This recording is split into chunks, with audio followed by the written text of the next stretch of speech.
नमस्ते, माझे नाव अनुष्का शरण कुमार वटपती. मी इयत्ता 4थी मध्ये शिकत आहे. आज 29 जुलै 2026 गुरुपौर्णिमेच्या सर्व गुरूंना हार्दिक शुभेच्छा.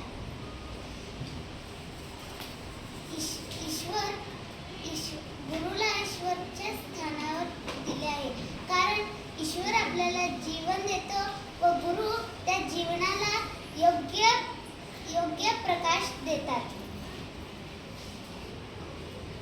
त्या घरातली आई बाबा आपले पहिले गुरु असतात आणि शाळेतले दुसरे गुरु जे गुरु असतात ते आपल्याला फक्त लेखन शिकवत नाही, तर खरे खोटे, शिस्त, नियम वगैरे शिकवतात.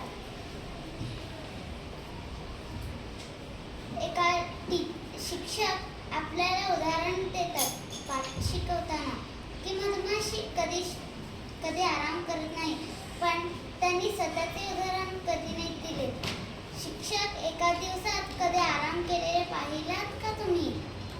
एका दिवसात त्यांनी पाठ शिकवतात 3-4 तास ओरडतात, मुलांना शांत बसा, पण आपण त्यांच्या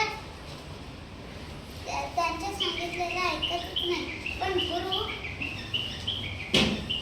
आपल्याला सतत शिकवतात. त्यांनी कधी आलस केले नाही, कितीदा सांगतो मी आता सोडते असं कधीच सांगितलेच नाही. अशाच एका गोष्ट सांगते मी. एक मुलगा होता, तो दर परीक्षेला नापास व्हायचा. अनेकांनी त्याचे भरोसा सोडले होते, पण त्याचे शिक्षक अजून हार मानले नव्हते. त्यांनी शाळा सुटल्यावर त्याला थांबवून अभ्यास करवायचे. अडलेले प्रश्न न रागवता 4 तास शिकवायचे. एके परीक्षेला जो मुलगा दरवेळेस नापास व्हायचा, तो मुलगा छान मार्काने पास झाला. या मार्क बघून त्या मुलापेक्षा त्याच्या शिक्षकांना आनंद झाले, कारण एका शिक्षकाला आपले आदर्श नव्हे तर आपल्या विद्यार्थ्यांचे आदर्श खूप हवे असते.